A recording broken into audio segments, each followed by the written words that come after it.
ফাগুনে আমরা হব দ্বিগুণ। আমরা সবাই 47তম বিসিএস লিখিত প্রার্থী। আমাদের সাথে একটা ইনজাস্টিস হচ্ছে। সেই ইনজাস্টিসটা কি? আপনারা বারবার মিডিয়াগুলোতে একটা ভুল ইনফরমেশন দিচ্ছেন। সেই ভুল ইনফরমেশন কি? যে আমাদেরকে 2 মাস সময় দেওয়া হয়েছে।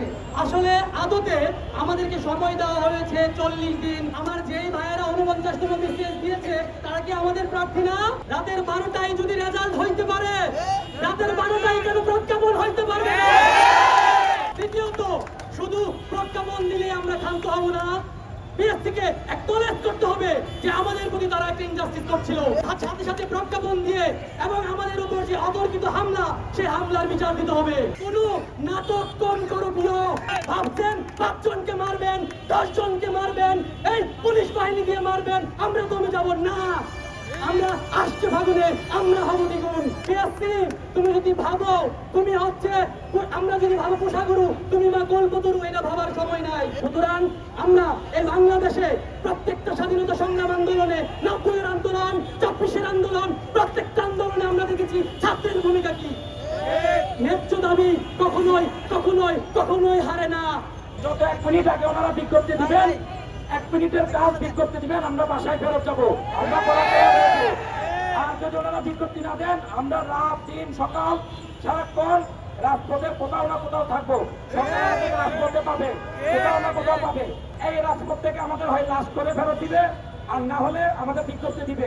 এই দুইটা বের আমরা কিছু বুঝি না। আমাদের সাথে প্রত্যেকটি রাজনৈতিক দল, প্রত্যেকটি সংগঠন, প্রত্যেকটি বিবেকবান মানুষ, প্রত্যেকটি শিক্ষিত মানুষ, সভ্য মানুষ একমত যে আমাদের সাথে জুলুম হচ্ছে, আমাদের সাথে প্রতারণা হচ্ছে।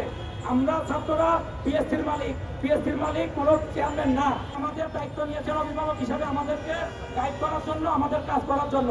ওনার নিজের কোনো ব্যক্তিগত কোম্পানি না, এবং ওনার বাবার দিনের কোনো সম্পত্তি না। আমাদের সবার দাবি মেনে নিয়ে উনি আমাদের বিজ্ঞপ্তি প্রকাশ করবে, এটা ওনার একমাত্র কাজ। কারণ আমরা ছাত্ররা এটা চাই। উনি চলে গেলে আরেকজন চেয়ারম্যান আছে। আমরা পিএসসি, আমরা শিক্ষার্থী, আমরা পিএসসি আজীবন থাকবো। আমরা রাজপথ ছাড়বো না।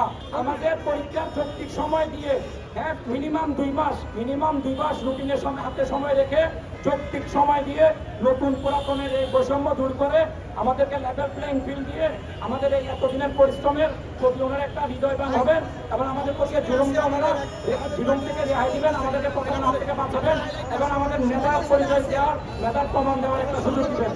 ছাত্রদের ছাত্র ওনারা কি করেছেন আমরা এখনো দেখিনি। ইভেন ওনাদের আমলে ছাত্ররা ব্যাপক মার পায়, আজকেও আমাদের বাইরে মার খেয়েছে। প্রতিটা বিষয় নিয়ে ওনারা স্বৈরাচারী আচরণ করতেছেন।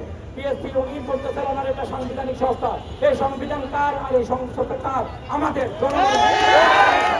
উনি কেউ না, উনি আমাদের দায়িত্ব পালন করেন। উনি যদি অপারগ হন, উনি যদি মানসিকভাবে ভারসাম্যহীন হন, উনি এখান থেকে বিদায় নিতে পারেন। আমরা আর বেশি সহ্য করতে পারবো না। এরপর সোজা ওনার এক দফা, ওনার ভোট সহ পদ থেকে আমরা নেমে যাবো।